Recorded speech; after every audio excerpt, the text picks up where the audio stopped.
Greetings, mortals, and welcome back to some more Dominions 5. Today, we are looking at turn 15 in the Blitz game with Phaeacia.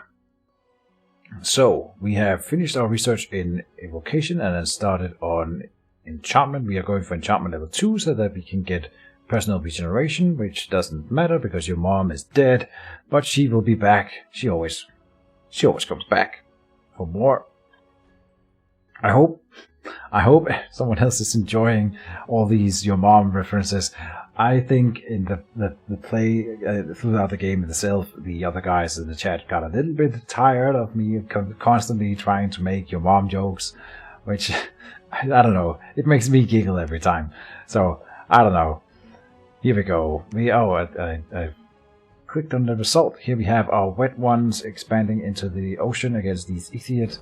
I didn't expect them to really succeed here, but they're mercenaries, so I had to use them while we have them, and if they win, then perfect. If not, then they are gonna thin out the province defense here a little bit and also show me how much there's left. So we now know that there is 24 Idiot warriors in here that needs to be cleared out. Alright, and that's all of the battles for the turn. We have claimed the Throne of Life, and everyone in chat was very anxious about me doing that this early. Then there was a an event in Gilgad where we lose 10 province income. Too bad. In Might Marsh, we get Unrest, but also Magic +1. Children are disappearing at night. Strange creatures skulk the wilderness. And so that's all nice and well, but we are never going to use this province for anything. It makes no money for us. I will site search it later down the line and we will find some magic stuff in there. A worldwide event has secured. Because we have claimed the Throne of Life, everyone becomes younger. Units have gotten younger. Alright. And I think I am one of the nations with the oldest unit types. And also the ones that die of old age faster. So it's quite nice for us that happened, if I had to draw anything out of that. And then there was a battle in Hexwoods. What is this? This is a random attack on the Zetis forces that are expanding in this area. And then they will probably slaughter this random stack here. But I think they're taking some hits. There's a lot of archery incoming anyway. Do they lose a sacred guy? No, they lost a lot of light infantry, which I suppose is better than nothing. They have getting pretty thin in this expansion force. The Sobek sacred guards here have survived for a long time though. And they had a bit of province defense in here, of course. Alright. Yeah, just independence attack. Like a bad event. And then construction of Castle in Lancerna has been completed. We have more priests being pumped out. And calling God. A priest has moved up here to build a temple. We still have tons of money, so I'm trying to spend it by building palisades on the throne here, of course. And I think, our giant guy came down here. I'm not sure why I would send him here, but here he is. And I don't really know where we are going from here. We now see Ulm's forces or borders in here. They are up against Zetis on this border, and I suppose we've sort of found I've set my scout in here to just hide on top of this throne so we get to see any fights ongoing there. And we see most of Asphodel's territory over here. I think it is at this point that I hear talk of people fighting over in Pangea / Asphodel. It might be a little bit later, we're in turn 15 here, but there was a pretty early war in Pangea Asphodel that we will see more of. But I think this is around the time where I start hearing about that it's apparently a thing already. But I suppose if you look at the land, there are a few unclaimed provinces that we can see. 2 of them are throne provinces, and we can infer that these 2 thrones are probably also unclaimed. But the most of the mainland has been claimed at this point in the game. And so, of course, there will be border tensions. I'm really not participating in that whole debate, because I'm just expanding in the water, sailing around, and doing my own little thing over here. And so, maybe we should do a quick province count, because I believe other people were doing province counts at this point in the game, and I think I'm doing quite well for myself. We have 1, 2, 3, 4, 5, 6, 7, 8, 9, 10, 11, 12, 13, 14, 15, 16, 17, 18. Right, 18, with 3 more that are more or less mine. So, and 1 up here.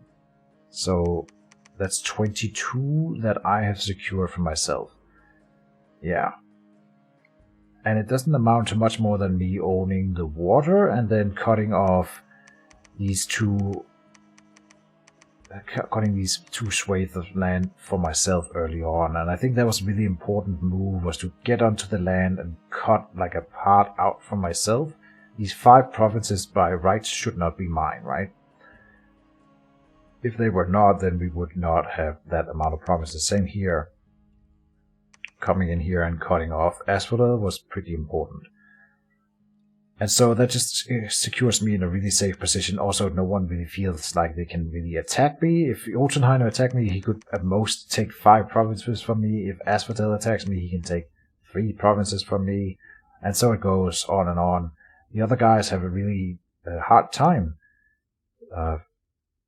dealing with me if they wanted to. And that's kind of the whole thinking behind choosing Phaeacia. So that actually worked out precisely as I had hoped, which is nice to see. Alright, let's go on to turn number 16. Enchantment is now completed, and we start beelining towards Evocation 5, which is where we will get the Storm. And with Storm, at that point, I don't think I have completely forgotten that I need to have Storm power also, so we would need to do something like this. But once we have Evocation 5, getting Conjuration level 2 is pretty snappy. So the long path is getting to Evocation level 5 here. And that's what we have started on. My research is abysmally low, but we should have a few... Oh, let's do the battles before we do anything. We see a battle down here by Cetis. They are using these Sobic guards to take a random province. Oh, and there's elephants in here. Aha. Can they be elephants? I think they can. They just cut them down so fast that the elephants won't really get to do a lot of damage here. Oh, my longtime viewers will know that I have complained about the trample mechanic oh so many times. And they do lose a Sobic Sacred Guard here, which is fair enough. One should be like an expected loss against these war defense. Yeah. Alright. Not too shabby. Then in Murius, I am attacking and reclaiming this from the Independent Knights. This is our current standing army, which is pretty badass. It's gonna be good. We have these Colossi Heavy Infantry to soak up the Lance Charge, and they survive that. But oh, and oh, look at that! We have hit Evocation 2, so now our guys in the back are throwing down lightning strikes. Isn't that cool? Pretty damn cool, I think. Pew pew pew. And so, here we see a little interesting thing. We hit our own guy, because they're pretty imprecise, these lightning strikes. And so, in my Bless, I could absolutely have found a way to mix in air and then have lightning resistance on our own Orichalcum Guard. The thing is that one lightning bolt rarely will kill an Orichalcum Guard, and then he does have regeneration, so they won't die from it. Lightning never strikes the same place twice, right? So they survive it while my enemies get whittled down and my guys will regenerate. So my thinking was that we don't need it, but we do end up often in these fights hitting our own guys a little bit. And luckily we don't take a lot of losses to it. There was an unexpected event in Might Marsh where we got Unrest. Oh well. Another worldwide event. Oh, the upcoming arena battle. Right. Yeah. This one here is the People's Arena, which means that everyone gets a slate color to ensure that they do not perform magic or run away. I did not catch that they do not perform magic, so I'm sending a Storm Captain, like one of these guys here, and just scripting him to do lightning strikes because I thought that would be pretty cool. Have him throw some lightning bolts, he might win a combat.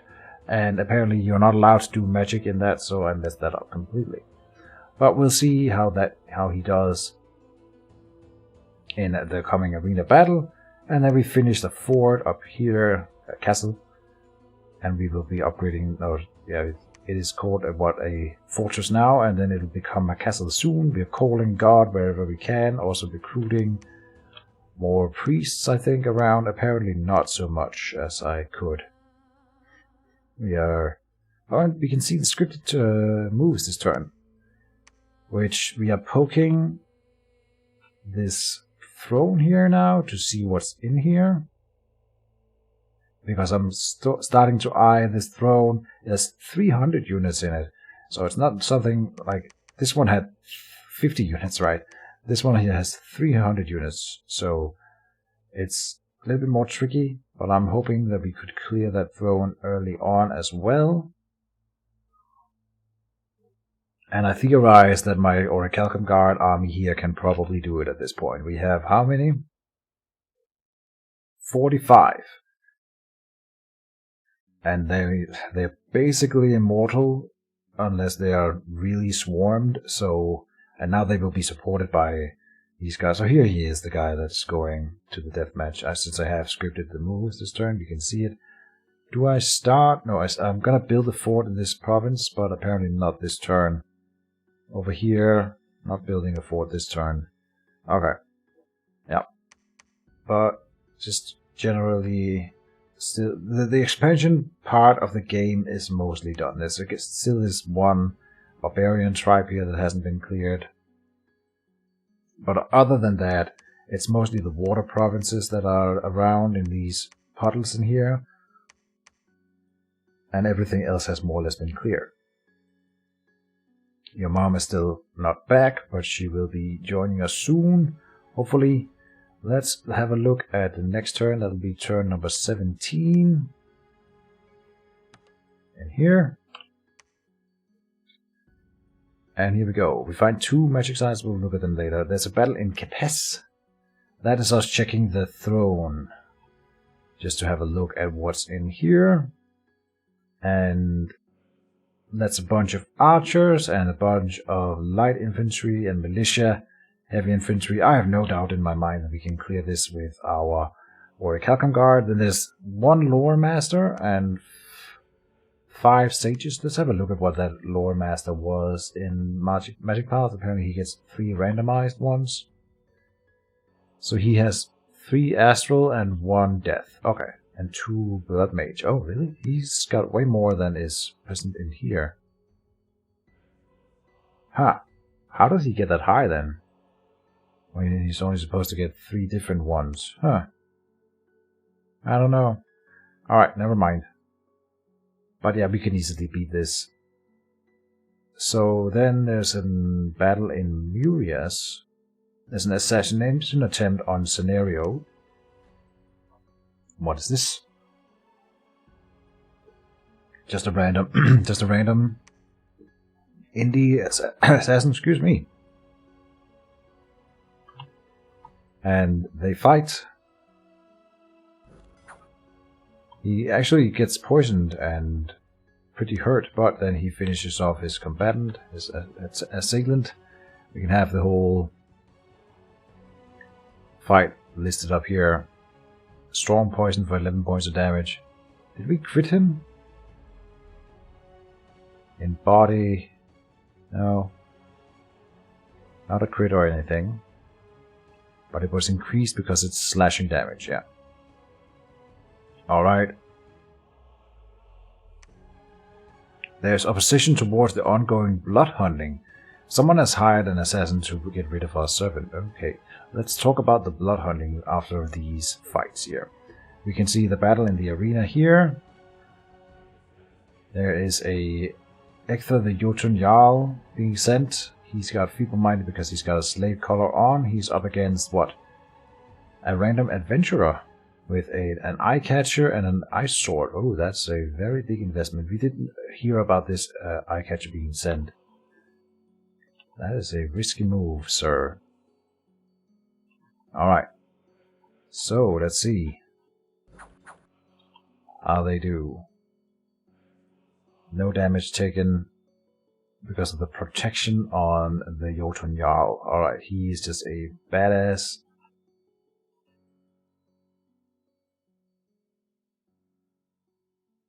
And on the other hand, the Jotun Jarl misses the little guy. But then he cuts his arm off. Okay.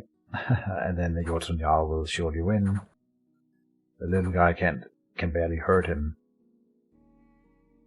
Yeah, okay. But the loss of an arm. Oh, he does hurt the Jarl. Look at that. He is doing quite well for himself, all things considered. But then he dies. Okay. And got him down to 36. Alright. And then my guy up against him. He comes in with the same damage on him. Right. And yeah, I thought my guy would be allowed to cast spells here, but he's not allowed. So they meet in melee combat. Oh, and he starts off by what? Just murdering my guy. Hit him in the body for 11 points of damage. Attack roll 20 versus defense roll 19. So close. He's got 14 attack. We have 13 defense skill. Yeah, so he got through. On the other hand, I have attack skill 13 and he has defense skill 14. So yeah, he's just better in every way. He comes in with more protection and more hit points. We definitely lost that one. I should have sent my my Giganti Locos. I think he would have had a pretty decent chance of beating that guy. And since he can't cast spells, I was reluctant to do it. But yeah, again, I didn't realize that we were not allowed to cast spells. So he got this Jotun Jarl. He got the Sickle Hose Crop is Pain, which is a pretty badass piece of equipment. Now, then, there's an unexpected event in Naruan Sea. -3 Dominion, and we get -2 Dominion and +3 Sloth in Jebero. Yeah, it doesn't really matter. And then we have completed Palisades in Kurumu here, and we're building that up to the fortress. We have all the moves planned out already here. That's nice to see. Let's see, we're building the temple in Jebero now. We're calling God, many places here. I wish I was recruiting more priests, but apparently I'm forgetting to do that more. We need more priests to call God more. But oh well. What am I thinking here? Right. We found 2 magic sites, the Thunder Oak and Canyon of the Wilds up here. 2 air gems and another air gem, so 3 air gem income. That's actually pretty significant because we can spend air gems like, yeah, crack cocaine in our provinces. That's not a problem. And we have sent out Ilatos to with a magic gem to site search in the water, and I think we have one other guy doing sort of the same. Yeah, Annabelle here will be moving out and searching for Earth and Astral in the water. So that is being done. Some proper site searching. Then let's see. We needed to talk about this guy here, assassination attempt, because we were blood hunting. And we did lose that guy apparently. Okay. But we're blood hunting in here, and we are blood hunting up here. And why am I blood hunting? Because Keejchen's mind is like, if I have a commander that is standing still and not doing anything, he might as well blood hunt. And Jotunheim was asking for blood slaves throughout the entire game, and I thought maybe if we can blood hunt a little bit and get some blood slaves, I could maybe sell it to him. So that's one of the reasons why I think it was, in my mind, worth it. But in reality, what it is doing, it's not really present yet, but we're doing it here too. Here we have Unrest +10, and it will be building up Unrest in my provinces, which effectively will lower my gold income. and I never get anything out of blood hunting. I mean, we get some blood slaves that, since I'm in a nice position, Jotunheim never wants to trade with me throughout the entire game, and so I end up sitting with these blood slaves that I can't do anything with, and these blood hunts are just costing me money and time. So, bad decision making for sure.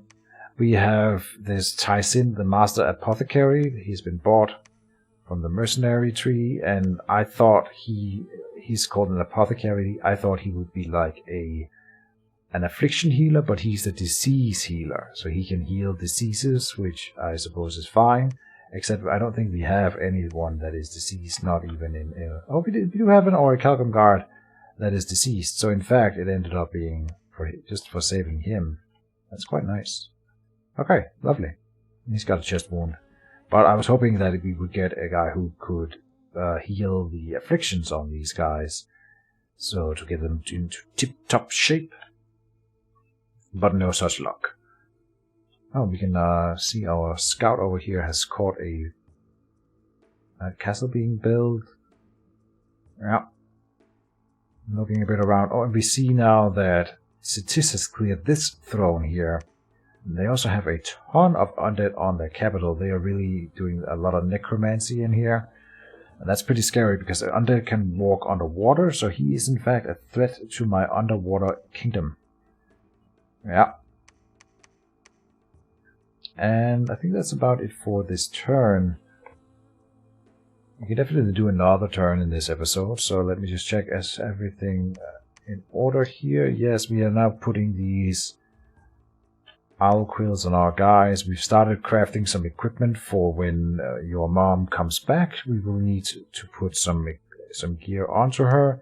I've made this purple silk garment, which is better than nothing. And this helmet of premonition is awesome. It's way better than these stats indicate, because it also gives you unsurroundable, which she already has, so it increases her unsurroundable stats to be even higher, and it comes in with protection 24 for the head. It's just a really good piece of equipment, this one here. They both have Twist Fate, which is kind of hilarious. It doesn't really help them, but Ring of the Victor gives them more hit points, and again more defense skill for the surrounding hit points. I'm hoping that would swing her regeneration to give her one more regeneration per turn, but I don't think I ever have time to actually do the math. Maybe we can do that in when we get her around here at some point. Let's have a look at the next turn. This was turn number 17. Without saving, continue all game. Turn number 18. Phaeacia. Alright, so we have researched into evocation level 3. We'll be powering on to level 5. The next tier that will mean something. All of this blood hunting is insignificant and is only costing me money. Bad Keejchen. We got an unexpected event in the Dark Waves where we gain unrest. Oh well. And in Fukan we gain 2 water gems. Okay. We got a castle built in Land of Our Lord up here. And the palisades in Jebero here.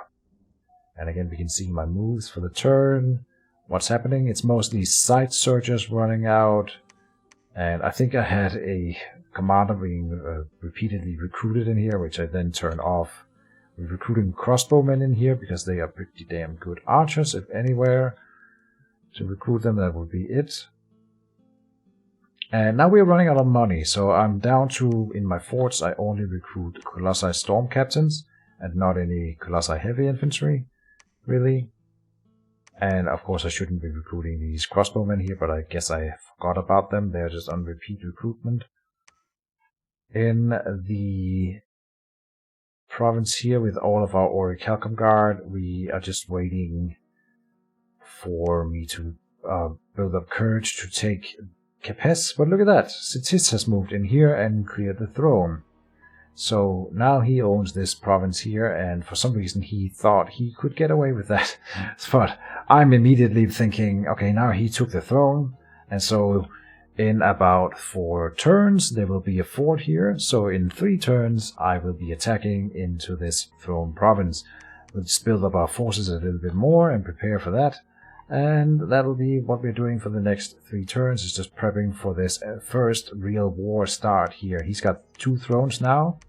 And so, talking with the other guys in chat, everyone looks and says, Cetis has 2 thrones now, so when I attack him and take this from him, everyone will think, well, that's fine, and makes sense, because I'm attacking a guy who has the most thrones in the game, right?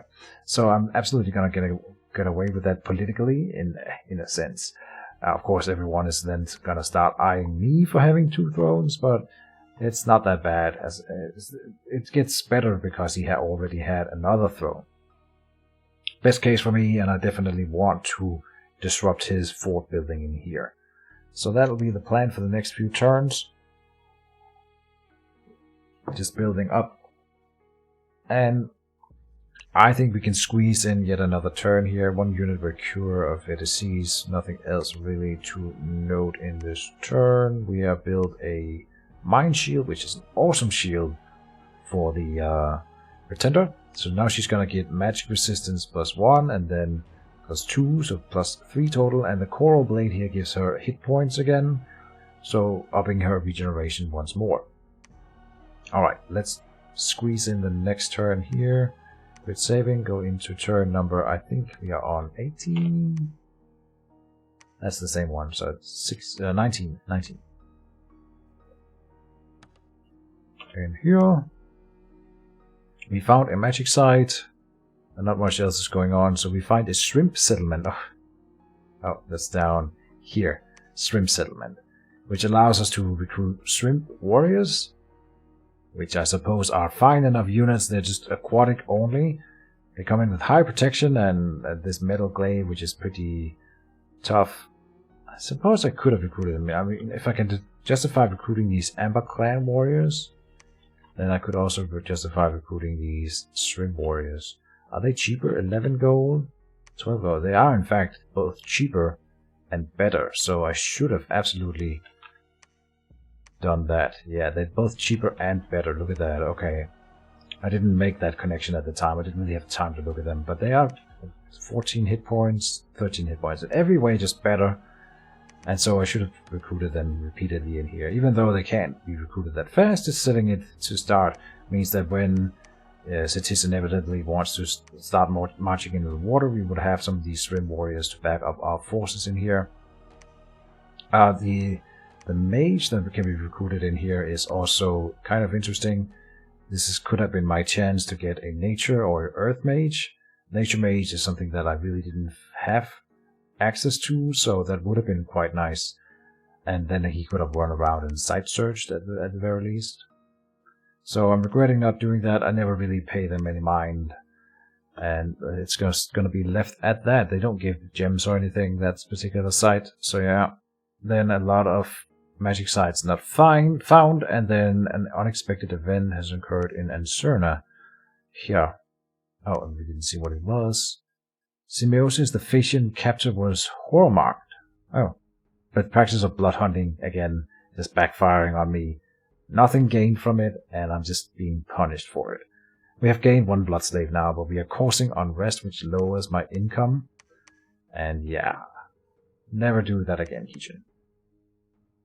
Silly, silly, silly. He moved away his army from here, Mr. Cetis. And so there's just this 1 scout in here right now and another guy. Like, it's so obvious that he's building a fort in here, so I'm just moving in my scout for now, and we'll leave it at that. Mostly we see blood hunters moving around. No, sorry, site searchers moving around, but we are moving in here with a little force. About 32-ish units moving in here to take this. I don't remember if they succeed or fail, but I feel like they should succeed here. And I have a feeling that they probably don't. But I have to try to press these water provinces a little bit. And so we will be doing that in the coming turns. Anything else? No, I don't think so. Magic items. We have been forging more of these purple silk garments because they're so cheap. So I can put them on some of these mages here when they are specifically for these guys. Putting this on them gives them twist fade, defense skill and magic resistance and a little bit of protection so they can better survive stray arrows and such. And since they are going to be moving in to support with the storm, so not on this guy in particular, but like we have an Air 4 mage here, right? So he will be getting this one here later down the line before he moves up with the army and supports with storm. So that's the plan. Therefore, that's the reason why I'm making more of these. They're so cheap and good. So yeah, that's it for this episode, folks. I hope you're still enjoying the playthrough. It's about to get a little bit more heated soon when I attack Citis here. And also there are some more wars going on. Okay, yeah, I think here we see the evidence of Citis versus Asphodel being a thing. Asphodel has definitely taken this province here from Citis. I think this is actually where I realized that there's a war ongoing between them. Only now. So yeah. That's it for now, folks. I hope you're enjoying it. See you next time, and bye-bye.